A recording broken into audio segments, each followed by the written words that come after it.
Alpicat Ràdio, 107.9. Enigmes de casa nostra.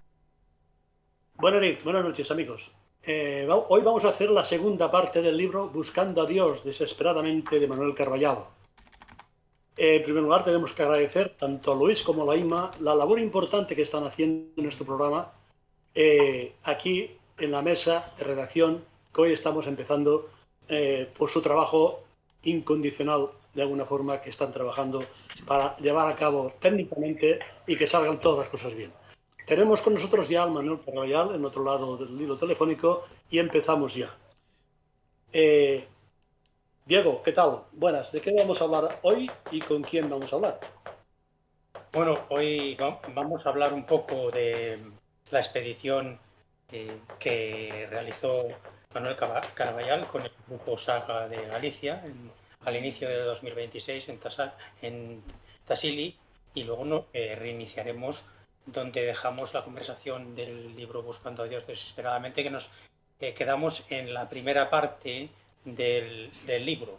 Y hoy tenemos a nuestro invitado, que en el último programa ya hicimos una presentación exhaustiva con un currículum grande, pero hoy, por cuestión de tiempo y además porque nos ha llegado una última noticia a nuestra redacción, vamos a suprimir la presentación de Manuel Carballal y vamos a leer esta última noticia que nos ha llegado. Última noticia llegada a nuestra redacción: prealerta OVNI.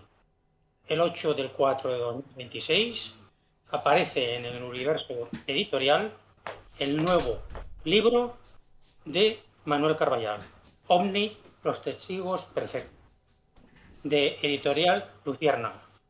Es una sorpresa que nos acaba de llegar en este mismo momento. Este libro nace a partir del caso OVNI más extraordinario ocurrido en España. En este libro encontrarás testimonios de pilotos, controladores aéreos, radaristas, policías, políticos, astrónomos, meteorólogos e incluso astronautas.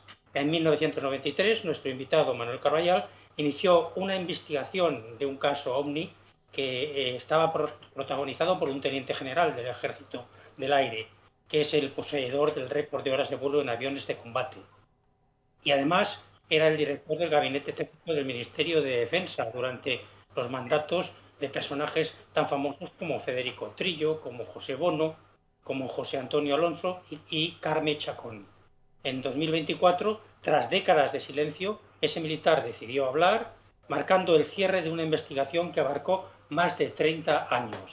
Durante este tiempo, el autor ha recopilado más de 1.500 casos OVNI, protagonizados por pilotos, por controladores aéreos, por radaristas. En este libro se presentan los más desconcertantes. Os lo recomendamos porque te van a sorprender los actores, los escritores, los cantantes, los periodistas, los intelectuales y presentadores, todos muy conocidos, que también han sido testigos del fenómeno OVNI. ¿Sabías que al menos 3 presidentes de los Estados Unidos y de otros países también han presenciado OVNIs? ¿Sabías que la Casa Real Española ha estado implicada en la desclasificación de los expedientes OVNI del Ejército del Aire?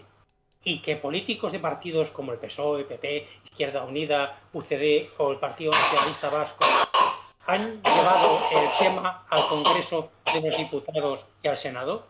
En los últimos años, el Pentágono, la NASA, el Senado de Brasil y de Japón, la Academia de Ciencias de Francia y numerosas universidades han creado comisiones oficiales para investigar los fenómenos OVNI, hoy denominados UAPs. Sus conclusiones son coincidentes y además asombrosas.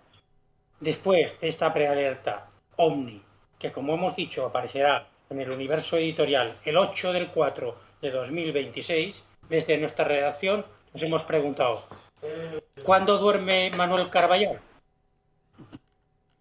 Hola, Manuel. Hola, ¿qué tal, Tico? Mejor lo dejamos aquí ya. Enhorabuena, joven, ¿eh? Gracias. No descansas, tú no descansas. Es un libro... No, todos los pobres no sabemos lo que es. ¿Cuándo haces vacaciones tú? ¿Qué? No me suena. ¿Qué es eso? Bueno, oye, es un placer nuevamente tenerte con nosotros impresionante el trabajo que está realizando, increíble.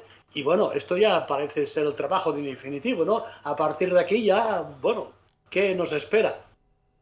¿Qué nos espera, Manuel? Primero, separar el trigo de la cizaña, que es un trabajo de chinos muy complicado. El ruido tuyo ya lo hemos hablado en otras ocasiones, en estos mismos micrófonos. Nivelando se ha comido a los hechos y normalmente nos manejamos con narrativas que no tienen nada que ver con los hechos reales. Esto ocurre no solo en el mundo del misterio, ocurre en todos los campos de la cultura y del conocimiento y más desde que hace unos años, posverdad se convirtió en palabra del año. O sea, si toda la información gallega es mentira, nunca ocurrió, todo es falso, vivimos en un mundo de patrañas terrorífico, en el campo de la política, de las farmacéuticas y claro, el exterior iba a ser menos. De hecho, en el último número del Ojo Crítico, en el número 100, yo publico un artículo muy agresivo que se llama algo así como los testigos no mienten, pero los divulgadores sí. Hombre, tratando de diferenciar precisamente la visión en los hechos reales del fenómeno OVNI y lo que nos cuentan los libros, en los programas. El terrorífico no tiene nada que ver, pero nada que ver. Una podamos separar el trigo de la cizaña y ya, que es lo que yo intento hacer, el fenómeno real y quitarle toda la morralla, toda la literatura, todas las exageraciones, entonces es cuando empezamos a ir detrás de los fenómenos OVNI, porque no es un fenómeno OVNI, existen muchos fenómenos OVNI. Pues bueno, en próximas ocasiones hablaremos de este tremendo libro que, ¿cuándo sale? ¿El mes de abril? ¿Dices? ¿Sale el mes de abril? ¿Mayo? Me han dicho que sale en abril, no, vale. no sé la fecha, pero me han dicho que sale en abril. El 8 del 4, te informamos nosotros. ¿No? Sí. Vale. Pues, que lo sepas. Bueno, pues vamos a...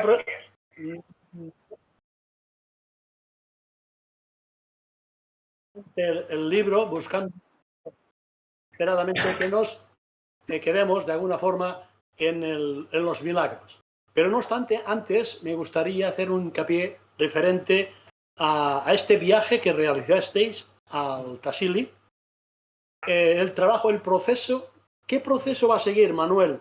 ¿Esto que va a salir en alguna revista especializada, en libros, conjuntamente, individualmente? Me gustaría saber a larga distancia dónde vamos a encontrar todo este trabajo.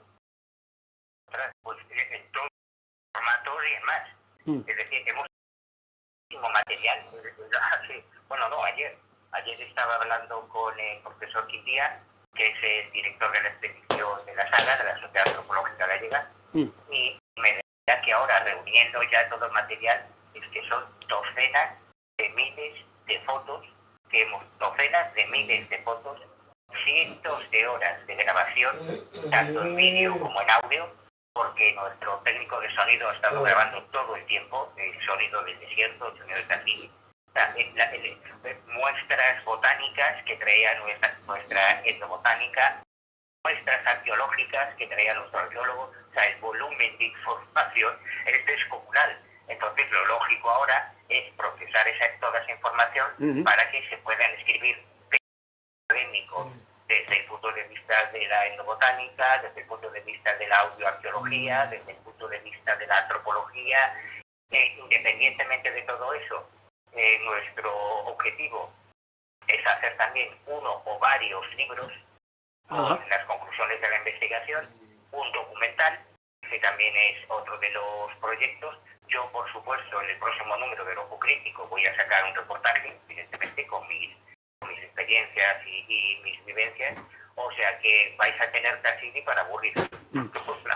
Estaremos pendientes, de alguna forma, a lo largo del tiempo, para que vayáis sacando toda la información, esa gran información acumulada que ahora en estos momentos estáis estudiando.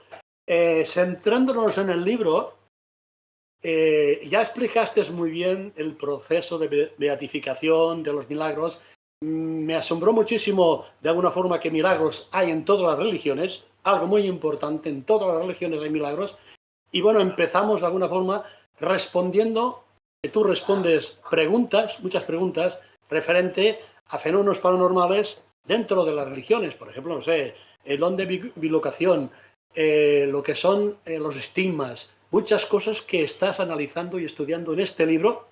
¿Por dónde empezamos? Diego, ¿por dónde empezamos? Porque claro, hay mucha tela que cortar y muchas preguntas que hacer. Yo empezaría recomendando el libro, Buscando a Dios desesperadamente, porque se puede recomendar a los aventureros, a los amantes de los enigmas, a los que buscan las curiosidades, a los amantes de la antropología, a los amantes del estudio de las religiones, a los que desean ampliar el saber mediante la cultura, a los que valoran la investigación y la información. Nosotros habíamos hecho una valoración sobre la lectura del libro y vimos que se estaba estructurado en dos partes. La parte 1, Manuel Carballal la llama la cara A de lo sobrenatural.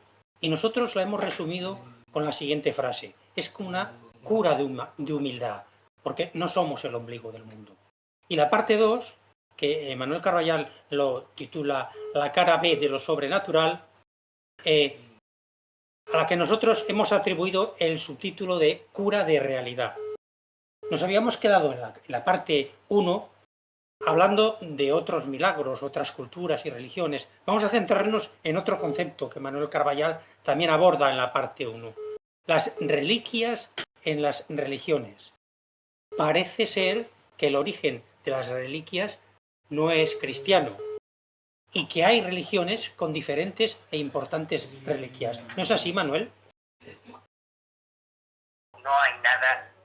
Me ha encantado, de verdad, te agradezco un montón esta síntesis que has hecho, porque yo no lo habría resumido mejor. Es una cura de humildad, es verdad. Cuando salimos de nuestra zona de confort, nosotros, bueno, todos tenemos un montón de problemas, Solín, hay que pagar la hipoteca, fíjate que ha subido el precio de la compra, mira cómo está la gasolina, todos tenemos nuestros problemas, ¿no? Mira que el niño no me aprueba y tengo que pagar una pasantía, en fin, y los políticos son que de comer aparte.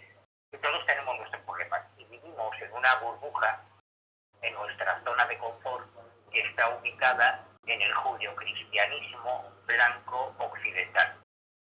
Ahí es donde hemos nacido de casualidad. Si hubiésemos nacido en otro país, en otra cultura, nos llamaríamos de otra manera, y esto es algo que a mí me angustia bastante. Pues yo soy consciente de que si hubiese nacido en Tel Aviv en vez de en La Coruña, pues me llamaría, no sé, era un hombre judío, no comería caballo, me habrían circuncidado, me habrían cortado un polvito, pero si hubiese nacido en la India, pues tendría otro nombre, sería politeísta, no comería ternera, no comería vaca y creería en otras cosas. Pero si hubiera nacido en Arabia Saudita, pues me llamaría Mustafa o Muhammad y no comería cerdo, y tendría 4 mujeres y creería en otras cosas. Si hubiese nacido en Salt Lake City, es que hace unos días fui a ver el musical del Libro de Mormón, pues también tendría, sería cristiano, pero de otra. O sea, que fíjate que la revelación de Dios, nuestro contacto con Dios, es algo que de pura casualidad, que depende de donde hayas nacido, así van a ser tus creencias religiosas. Entonces, ¿a qué pretendemos aspirar?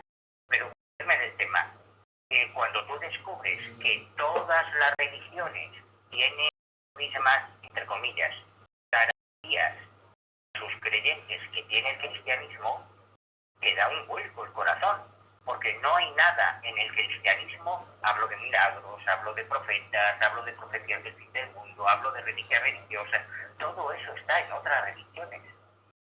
Con lo cual, la primera conclusión para mí, y es una de las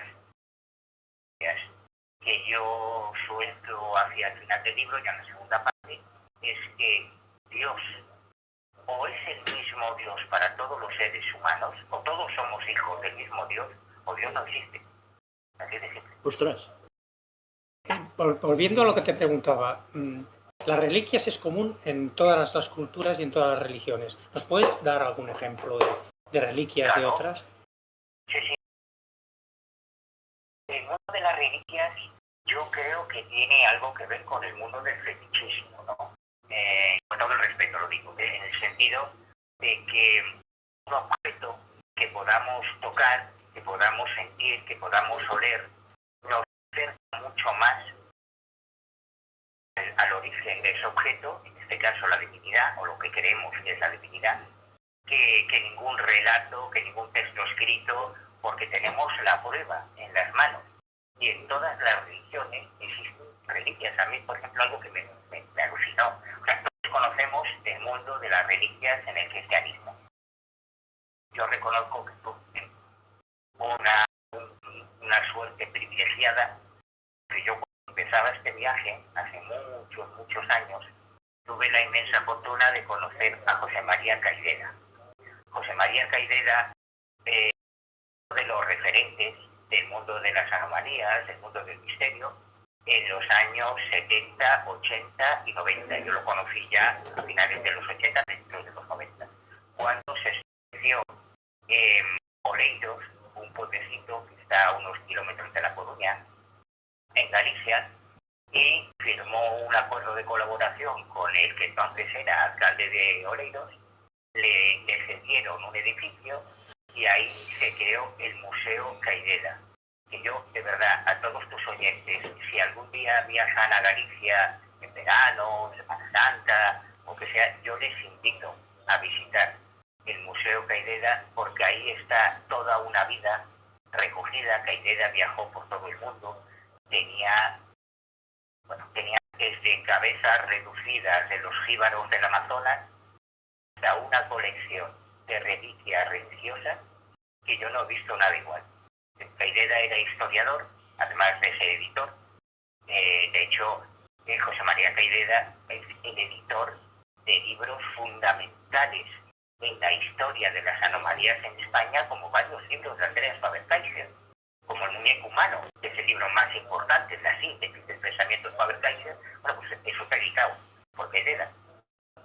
Y en esa colección de reliquias que tenían unos sagrarios en su casa y que ahora se pueden visitar en su museo, yo alucinaba cada vez que iba porque tenía, esto suena a coña, pero estas son las realidades de las reliquias.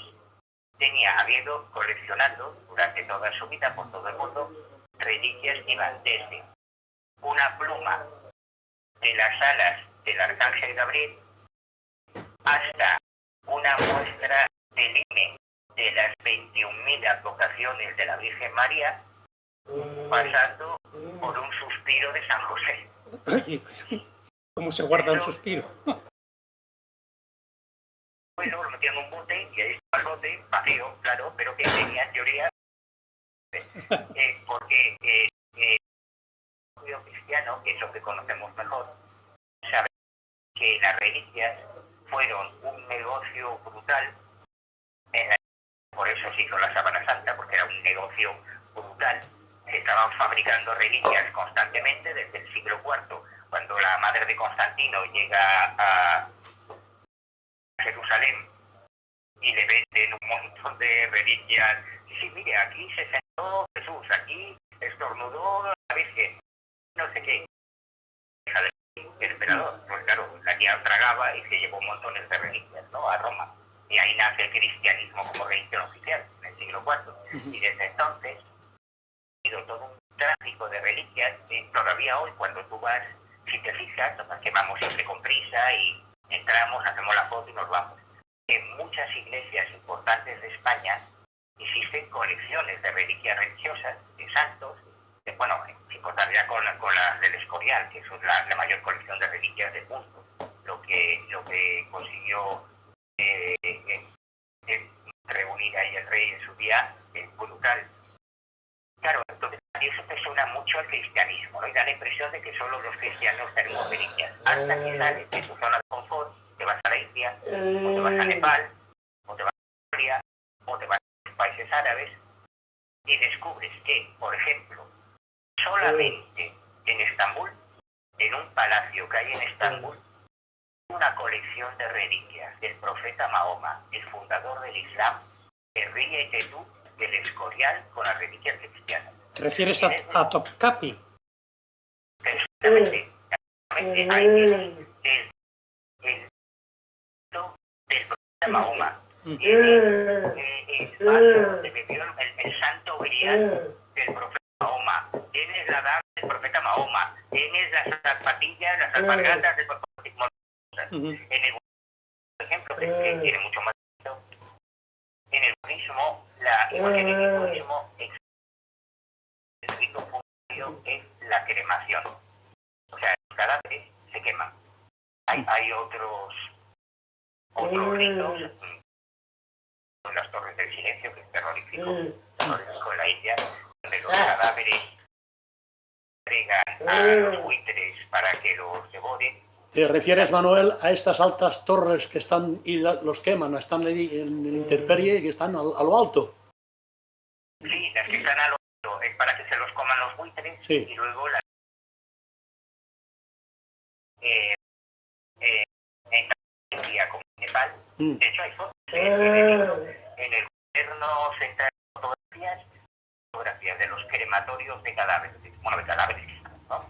Tanto en Nepal como en la India. En la India no te dejan acercarte, muy respetuosos, entonces tienes que levantarte a las 3 o 4 de la mañana, antes de que amanezca, buscar un sitio con un teleobjetivo para que se vea dónde están quemando los cadáveres, más complicado, ¿no? Pero bueno, están las fotos ahí. En Nepal no, en Nepal te permiten acercarte, y porque también hay un afluente del río Ganges. En el turismo creen que Ganges es el río que comunica con el más allá, entonces ahí se echan los cadáveres, o quitan las cenizas, están los crematorios, bueno, otra forma de entender el más allá y la muerte.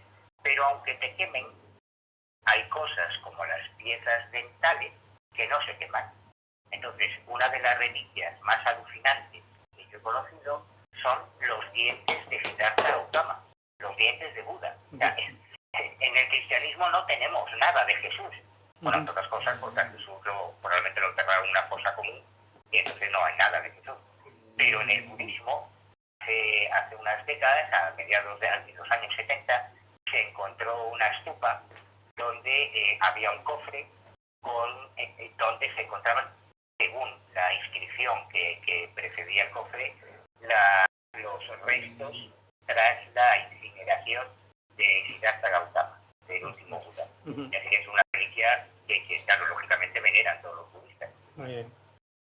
Vamos a centrarnos en una parte del libro en que tú nos cuentas, en concreto es el 18 de mayo de 1996, nos hablas de una imagen que presuntamente, de forma paranormal, se materializó en una sagrada forma ante 500 testigos. Estamos hablando de la iglesia parroquial de Santa María de Moure, en Portugal. Y un año después, Manuel Carballal pudo ser testigo de la repetición del mismo fenómeno. Cuéntanos esa experiencia, Manuel. Esa fue mi prueba de fuego.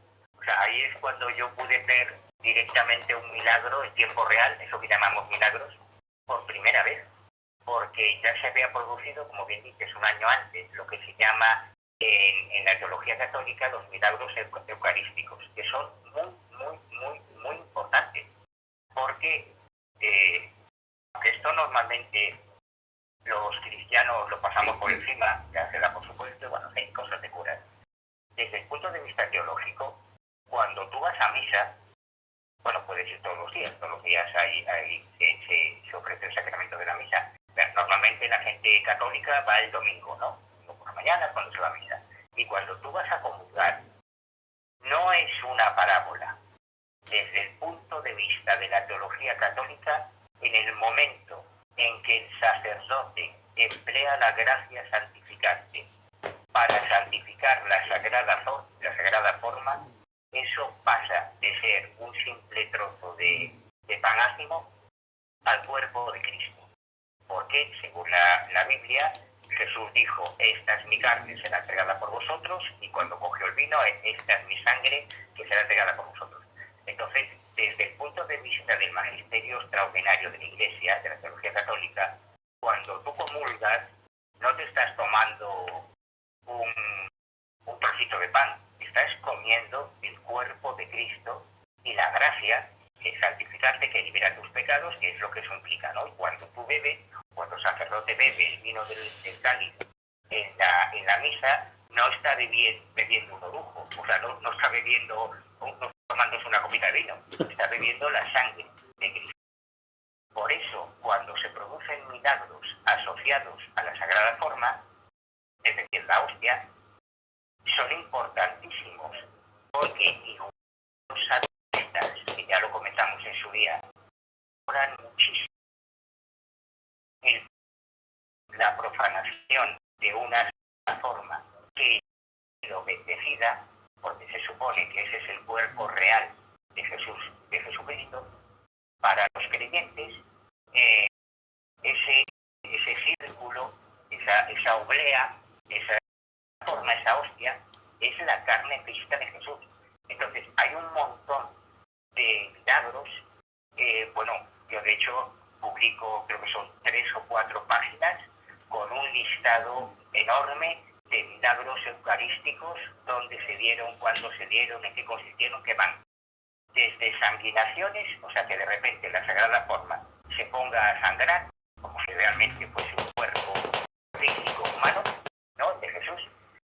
La aparición de imágenes de lo que en parapsicología, ya comentamos el otro día, porque era tan importante la parapsicología en el mundo de los milagros, lo que en parapsicología se llaman teleplastias. Como pero de repente aparece una imagen muy arquetípica siempre, es decir, muy alejada de la realidad. Jesús no tiene nada que ver con esa imagen que tiene la imaginaria religiosa. Digo, Jesús es histórico, vamos, el real. Pero es una imagen de un tipo con el pelo largo, de raza blanca, a veces con los ojos claros, y eso ha ocurrido montones de casos, pero la primera vez que yo lo pude ver fue el caso de Santa María de Moure, en Portugal, que cuando me enteré que había vuelto a ocurrir, salí picando de Galicia hacia Portugal, claro, es bajar hacia el sur, ¿no? Entonces paré en Vigo, cogí a Carlos Fernández y Carliños Fernández, Carlos Javier Fernández, vino conmigo y me acabé de ver ese primer milagro de la iglesia de Moure. Muy bien. Hay otra cuestión que nos llama también la atención. Hay santos con cuerpos incorruptos, como por ejemplo Santa Minia, Santa Teresa de Ávila, San Juan de la Cruz, San Vicente Paúl, Sor María de Jesús de Ágreda. Sobre los cuerpos incorruptos te preguntaríamos 2 cuestiones. ¿Hay santos incorruptos en otras religiones? Y aunque este tema tú lo abordas más en la parte 2 del libro, ¿cuáles son las posibles causas que pueden explicar que estos cuerpos se conserven? Pues bueno, la respuesta es un rotundo sí, absolutamente, sin lugar a dudas. No solo hay cuerpos incorruptos en otras religiones, sino lo que es más sorprendente, hay cuerpos incorruptos, cadáveres incorruptos, en el más puro ateísmo marxista, leninista, soviético.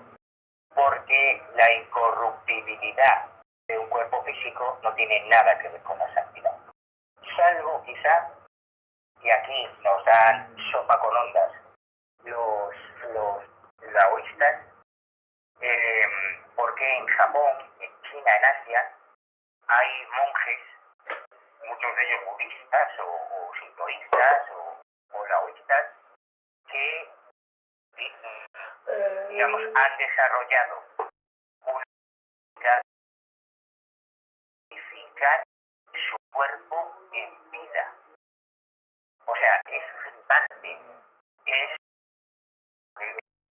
seguidores de Paramahansa Yogananda, bueno, seguramente muchos de tus oyentes lo conocerán, el autor de Autobiografía de un Yogi, fue uno de esos gurús que es muy famoso en Occidente, en los 70, que lo seguían los Beatles, lo seguía, bueno, no, sí que es muy famoso, ¿no?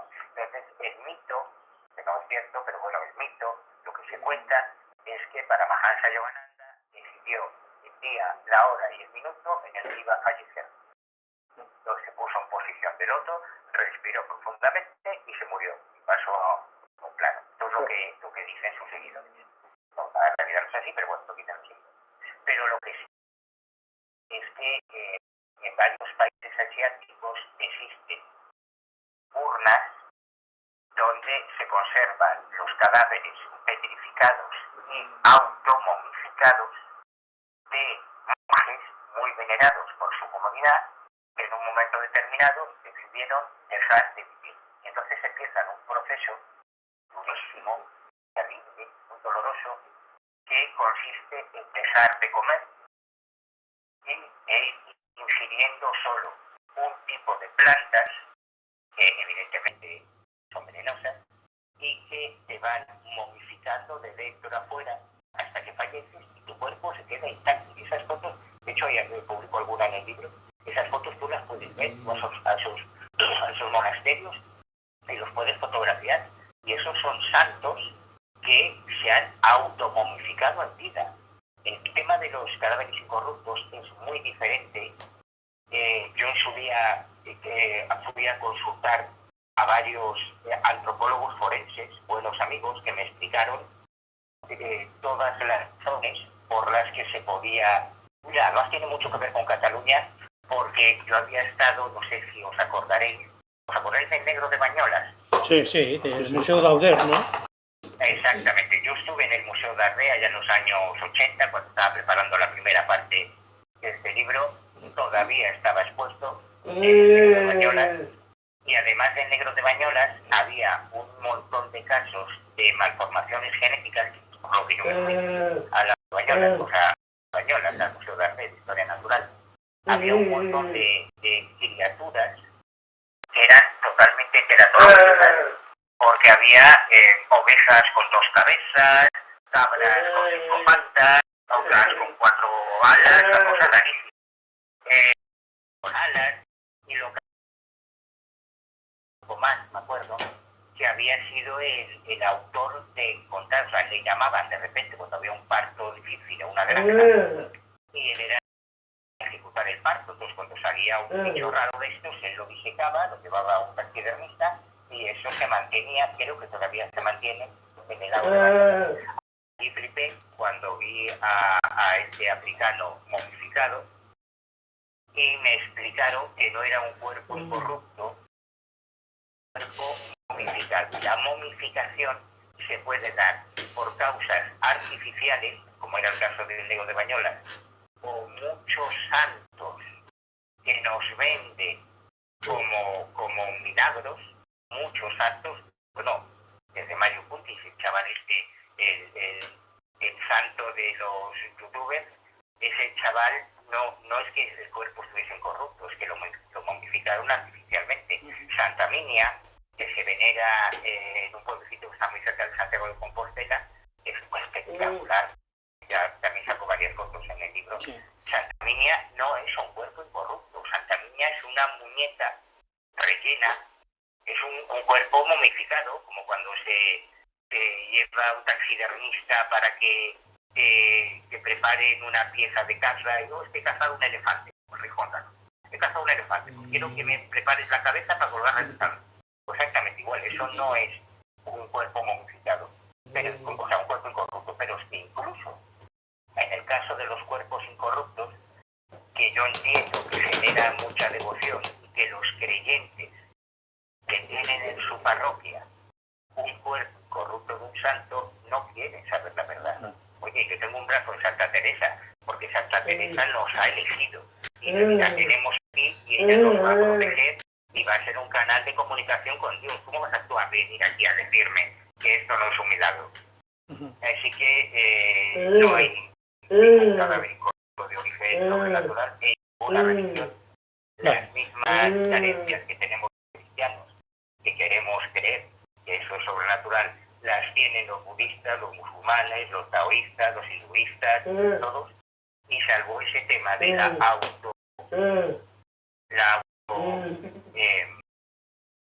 automuerte de algunos monjes asiáticos, yo creo que el resto tiene una explicación muy racional y no tiene nada de trascendente.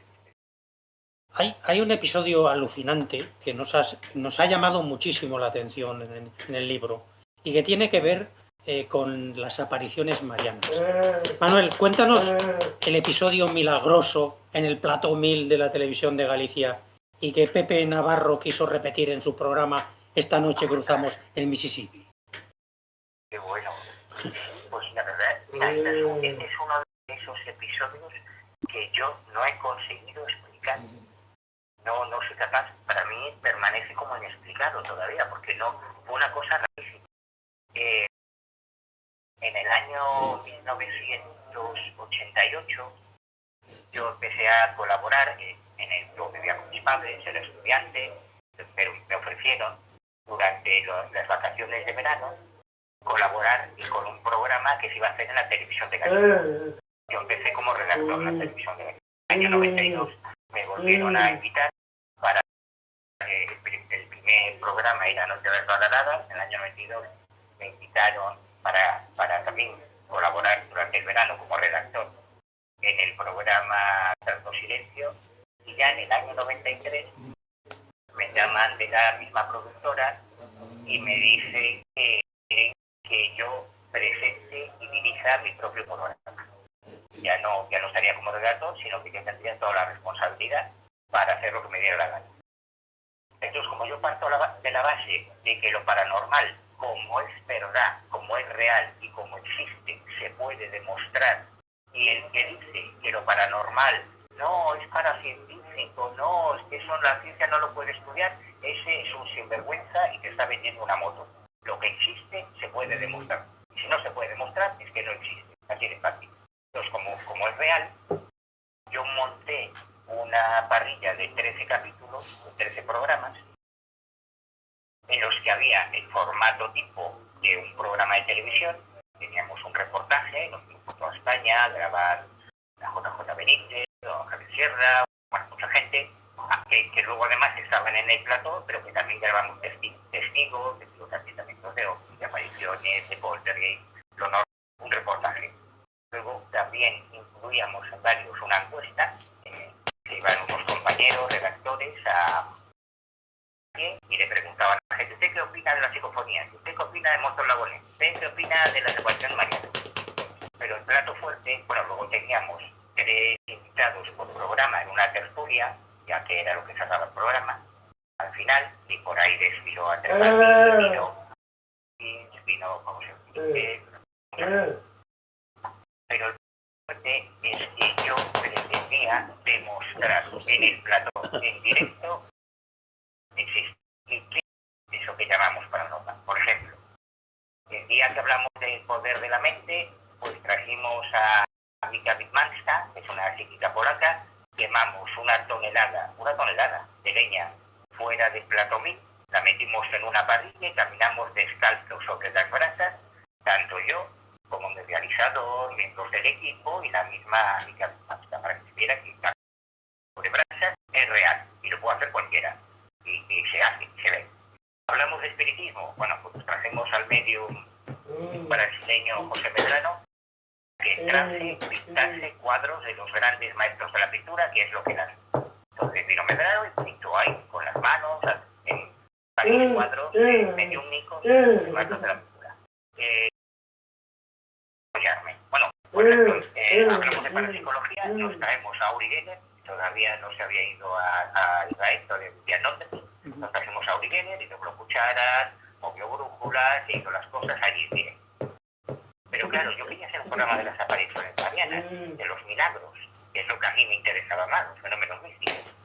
¿Y cómo haces tú un milagro en un plato de televisión? De hecho, cuando se lo dije a los directivos de la productora, me decían: Manuel, estás loco, ¿qué te estás contando? Quiero traer a la Virgen María al plató, quiero invitar a la Madre de Dios al plató y se manifieste en el plató directo. Pero tú estás loco, tú te has metido peyote o ayahuasca, ¿tú qué dices? No, que sí, que tengo un contacto con alguien. Entonces, yo era muy amigo, tenía mucha amistad con Francisco Sánchez Ventura, que le dedico un capítulo en Buscando. Francisco Sánchez Ventura era el gran valedor de las apariciones marianas en España. Cuando digo el gran valedor, es que cuando a las niñas de Garabandal Garabandal, correcto, sí. se les hacer la coña, es decir, quiero una villa, hay que hacer una villa a la Virgen, Ventura, y la paga de su bolsillo.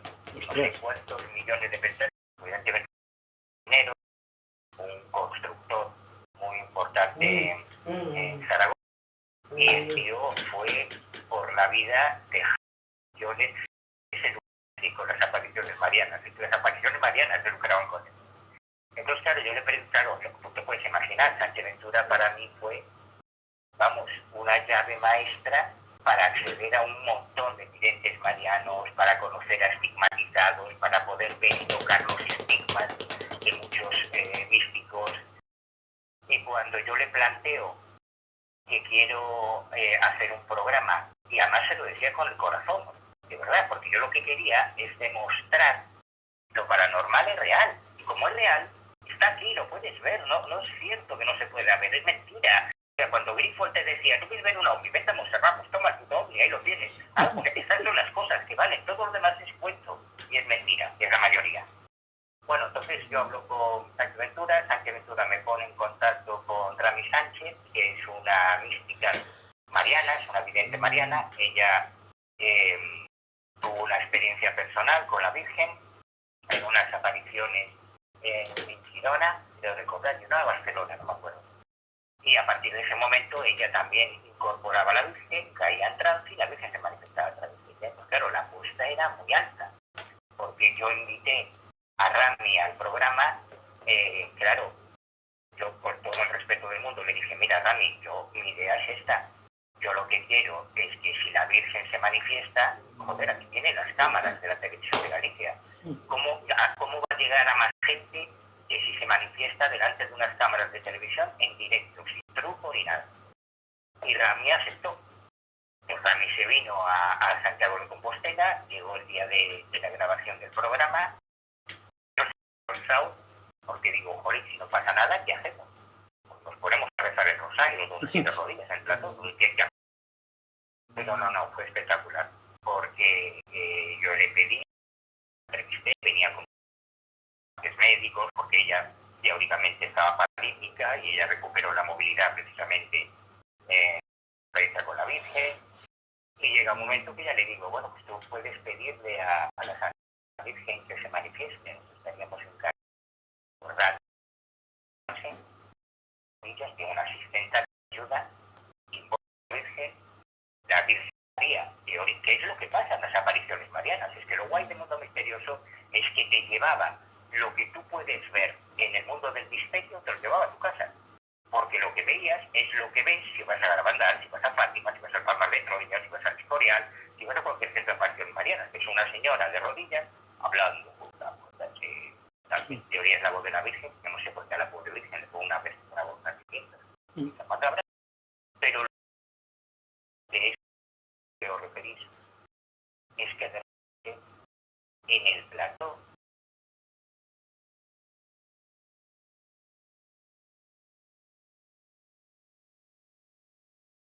apariciones marianas, lo que Dolora Rosa, lo que es en psicología, y varios de mis compañeros que no tenían ninguna relación contra mí, que no eran creyentes, que no eran católicos, que no tenían nada que ver con el misterio, me decían, pero tío, lo estás notando, el olor a rosas que está inundando el plató. Y eso es una cosa, la verdad, que yo nunca me he sabido explicar. Es exactamente lo que pasó aquella tarde en el plató de la televisión de Galicia. Ostras.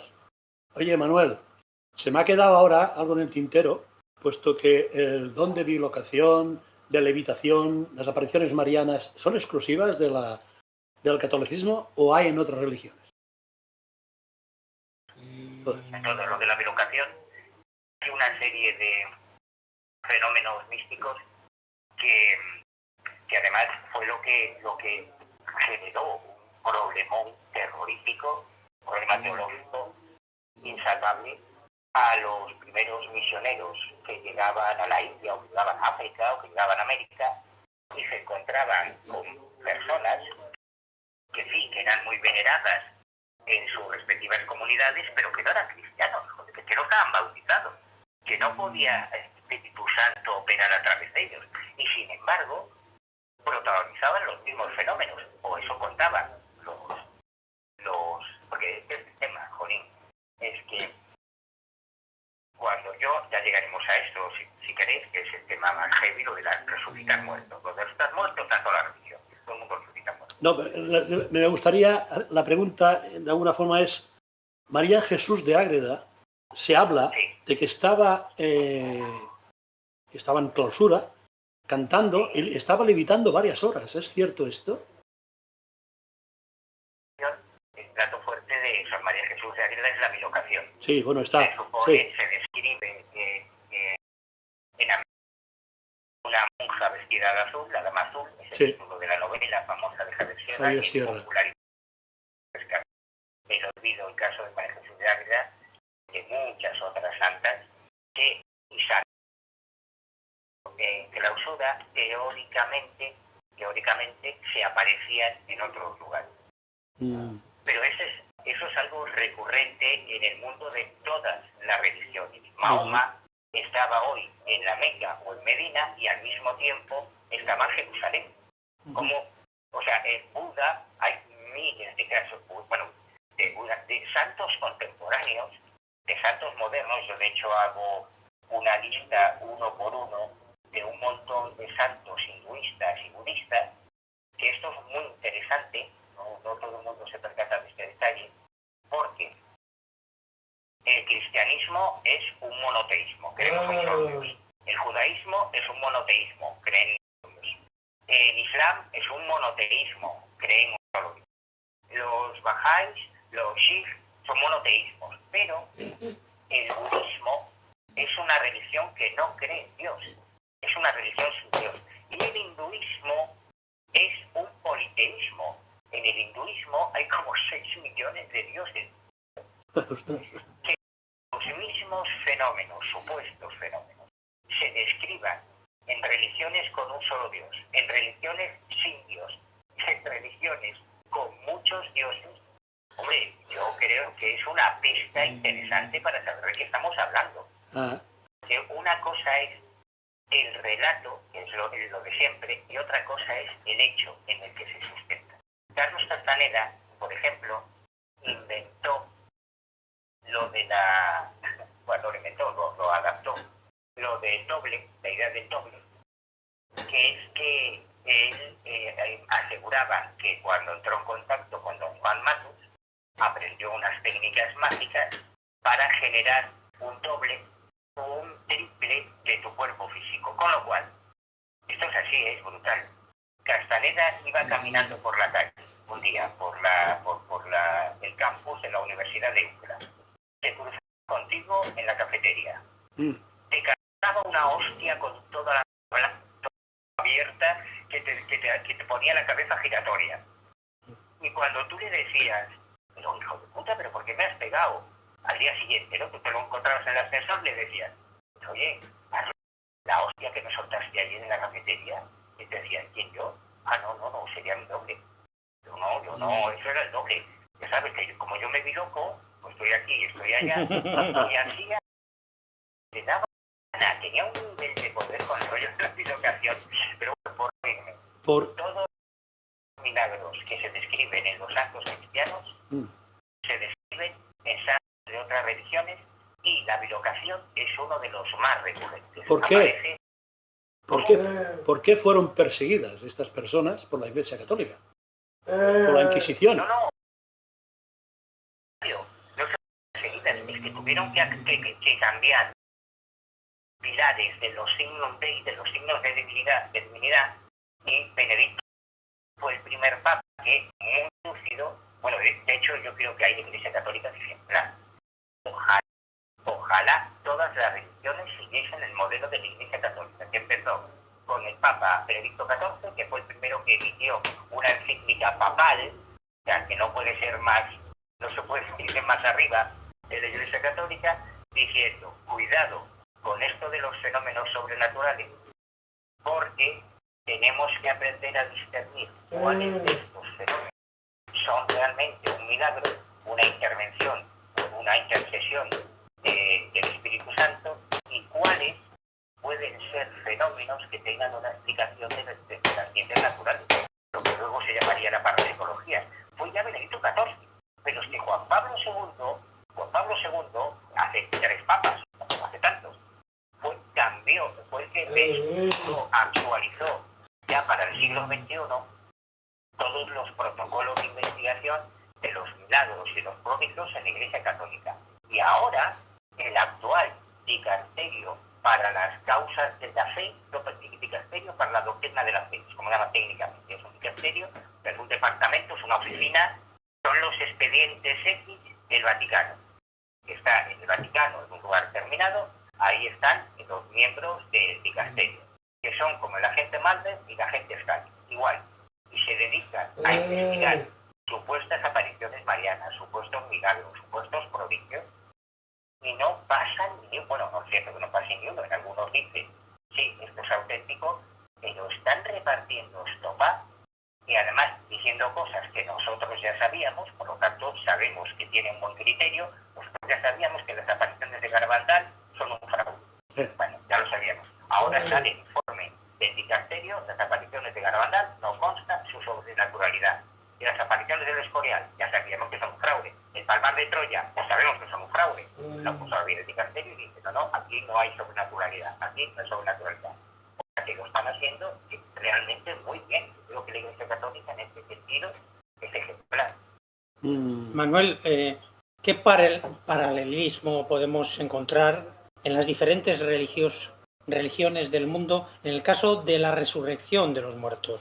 Porque tú ya empiezas a hablar de que en el antiguo Egipto ya se producían resurrecciones de los muertos. Claro, aquí podríamos estar horas y horas y horas y horas hablando. Esto viene ya de los griegos, de toda la revolución platónica. Platón fue el primer filósofo griego que se hizo las grandes preguntas, que hizo la división entre el cuerpo y el espíritu, que planteó que existiese un más allá.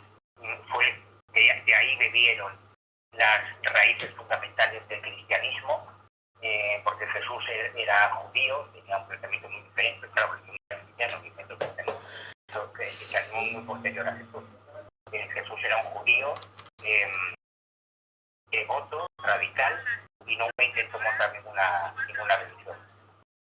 Pero desde Platón ya se planteaba esa idea de la supervivencia a la muerte. Por eso en todas las religiones, en un momento u otro, se ha planteado como garantía de que tu religión es la auténtica, que puede haber más sobrenatural, que puede haber más contundente, más demoledor que resucitar a los muertos.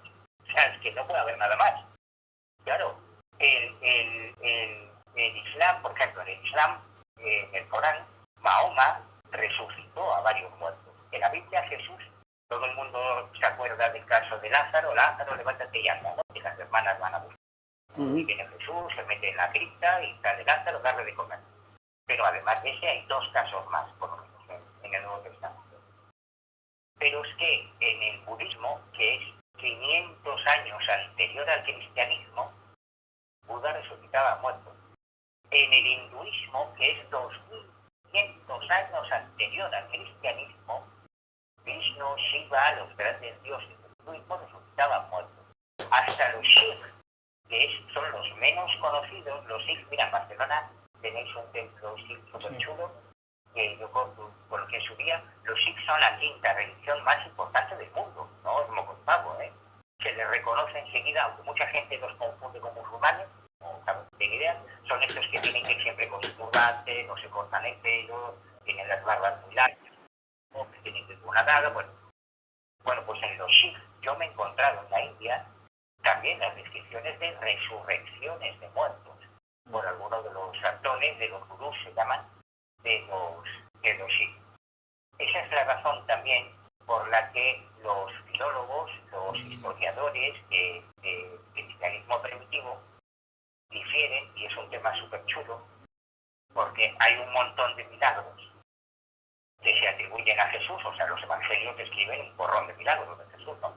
Fundamentalmente, esencialmente, la sanación de enfermos y una expulsión de demonios. Jesús fundamentalmente era, además de ser un rabí judío, que predicaba en la inminente llegada del reino de Dios y tal, era un curandero y un exorcista. Esa era la profesión de Jesús de Nazaret, de Jesús real, digo, de histórico, no de que nos contaron después, del hombre de Nazaret.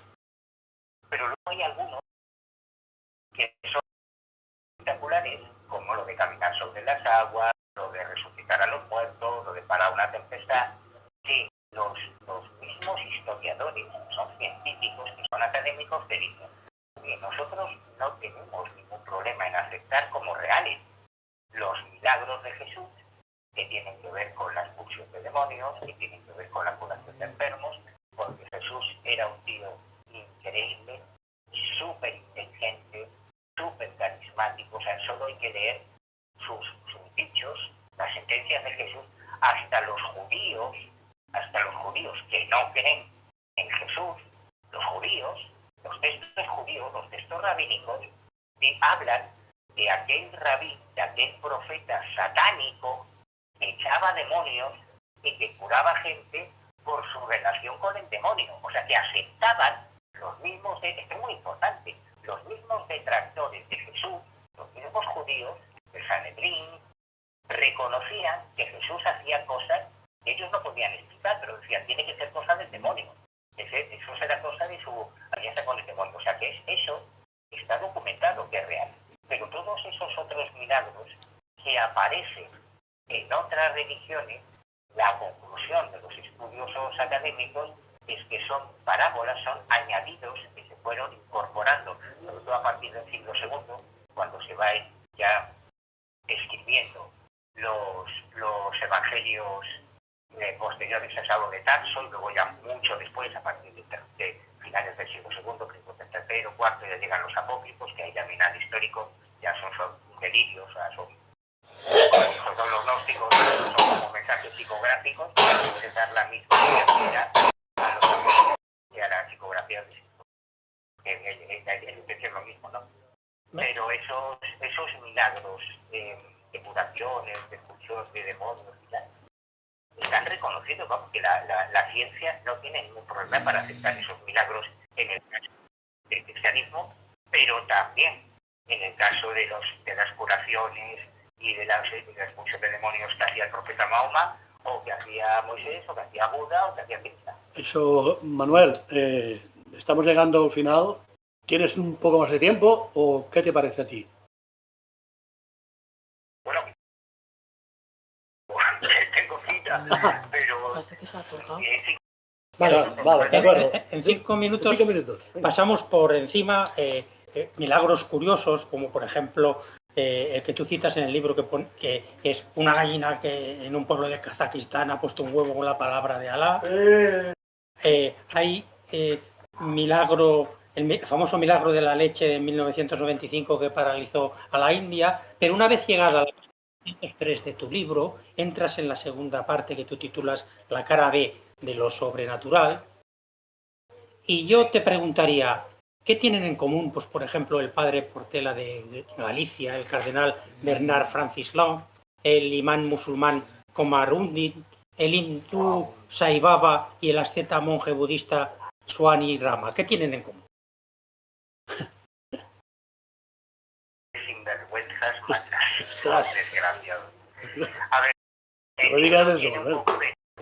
pero no, pero es la historia de mi vida. Es que el libro, desesperadamente, es la historia de mi vida. Es que... en la primera parte, yo te enuncio las cosas que he encontrado. Entonces yo me encuentro con ese mundo maravilloso, fantástico, que te ciega con su resplandor, que es el mundo de los milagros, que parece ya las pruebas irrefutables. Oye, ya aquí está la evidencia. ¿Qué más quieres? Aquí hay gente que levita, aquí hay gente que tiene estigmas, que los ves, que los tocas. Que yo he tocado un montón de estigmas, que he conocido un mogollón de estigmatizados. Como están aquí, ves gente que echa demonios, sacerdotes católicos o imames musulmanes que echan hay exorcistas musulmanes, hay exorcistas judíos. Entonces yo te cuento primero lo que yo me he encontrado. Fíjate, este santón que he conocido en la India, este tío me cuentan sus discípulos que el tío se piroca, puede estar en varios sitios a la vez, en la castanera. El tío levita, el tío cura a los enfermos, el tío entra en trance y tal, guay. Y luego llega la segunda parte. De los años vas descubriendo la verdad. Y resulta que ese santo tan venerado en la India y en Estados Unidos, porque hay un mogollón de santos hindúes, como Yogananda, que luego se fueron a hacer las Américas, aquí se forraron, hombre, que siguen, imagínate, grandes fortunas, y al final terminan varios de ellos santos, que hay vídeos, que yo he subido vídeos, por ejemplo, haciendo materializaciones. El Gurú Maharaji, por ejemplo. El Gurú Maharaji. Sí. Terminan condenados a cadena perpetua por violaciones en serie de sus adeptas, Ostras. por asesinatos brutales. Sacerdotes católicos gallegos a los que yo he conocido personalmente, como el padre Frontera, que era uno de los exorcistas de Galicia, que termina en la cárcel por abusar sexualmente de sus devotas poseídas. Aprovechaba el exorcismo para hacer tocamiento. Pero es que al mismo tiempo que se detiene a Portela, en España, en Galicia, se detiene a Shimán en Inglaterra, también por haber violado a varias de sus adeptas musulmanas, justamente poseídas. Quiero decir, que el hecho de los milagros, bueno, la tremenda opción que nos da, es que es que somos tan idénticos, no importa lo que creamos. Todos los seres humanos buscamos a Dios. Y mientras buscamos a Dios, somos vulnerables. Que toda una legión de personajes nos fascinen con su supuesta santidad y que cuando te agachas a coger el jabón te la metan doblada. Da igual que ya no tenemos las mismas virtudes, las mismas grandezas y las mismas miserias en todas las religiones. En tu libro hay una levitación delante del Papa. Ya vamos terminando, explícanoslo. ¿Qué Papa era? Ese es el caso de San José de Cupertino, que la levitación es uno de los milagros muy recurrentes en el mundo de los místicos cristianos. Tenemos a Santa Teresa de Jesús, que levitaba, tenemos a San Ignacio de Loyola, que levitaba, tenemos a Francisco de Asís, que levitaba, tenemos a un mogollón, ¿no?, de santos. Pero de todos, el más espectacular con diferencia es San José de Cupertino, porque en el proceso de beatificación primero y luego en el de canonización, ya explicamos el otro día que para ser beato tienes que demostrar un milagro y para ser santo mínimo 2 milagros en el proceso. En el caso de San José de Cupertino, ni 1, ni 2, ni 10, ni 20, ni 40. Tenía documentados más de 70 vuelos estáticos, que es como se llama en la teología católica la levitación. O sea, cuando él entraba en trance, en ese momento de embriagamiento, de fusión con Dios, de amor incontenible, en ese arrebato místico con Dios, empezaba a levantarse del suelo y sus compañeros del monasterio, primero en Cupertino y luego en los otros, en los que fue, además tiene una biografía maravillosa, o sea, San José de Cupertino de una vida genial, es el patrón de los malos estudiantes, porque el pobre no aprobaba ni de coña, va ensimismado con la Biblia y con la divinidad y por su amor con Jesús, que no aprobaba ni de coña. Y una historia muy chula, a mí viene de una familia muy pobre, una biografía muy chula. Pero cuando empieza a progresar el fenómeno de las predicaciones, incluso el prior de su orden, enseñarle, o sea, tú imagínate que están en los monasterios, en la vida monástica, todos los días se empieza con unas oraciones antes del desayuno, se juntan todos los monjes para rezar juntos, y de repente empezaba a levitar, a volar por ahí el San José, San José. Yo, José, baja, el prior me regañaba. Aquello empezó a correrse la voz porque la gente empezaba a viajar, a visitar el monasterio de Cupertino para pedirle su favor a ese hombre prodigioso, como el Padre Pío, lo mismo que el Padre Pío, pero mucho antes. Eso se llegó hasta el Vaticano y el mismo Papa dijo, oiga, que me traigan a mi arte monje, a ver si es verdad esto que cuentan de que levita. Le llevaron al Vaticano a José de Cupertino y en una oración, en un retiro con el Papa, se puso a levitar en el proceso de beatificación. El mismo Papa de Roma, la persona importante del catolicismo, declaró que él había visto levitar a José de Cupertino, y no solo el Papa, también incluso personas que eran protestantes, que no eran católicos, que eso tiene todavía más mérito, que se convirtieron al catolicismo después de ver los vuelos de Cupertino. O sea que es un caso muy chulo. Manuel, nos preocupa mucho el compromiso que tienes. Nos despedimos con 2 frases geniales de tu libro. Una frase genial: Mito y Timo tienen las mismas letras. Y otra frase genial: en el Santo Sepulcro vuelan hostias y no precisamente consagradas. Chapó, chapó. Ya sé, pero son verdad las dos, Sí, ¿eh? sí. Las mantengo. Pues amigo, ha sido un placer estar otra vez contigo y amigos, hay que adquirir este libro porque tendrán respuestas, muchas respuestas y algo importantísimo, que es la lealtad de una persona que íntegramente está buscando la verdad. Y Gracias, Manuel. adiós. Gracias. Gracias. Vaya bien. Adéu. Alpicat Ràdio. 107.9. Enigmes de casa nostra. Gràcies per la seva atenció.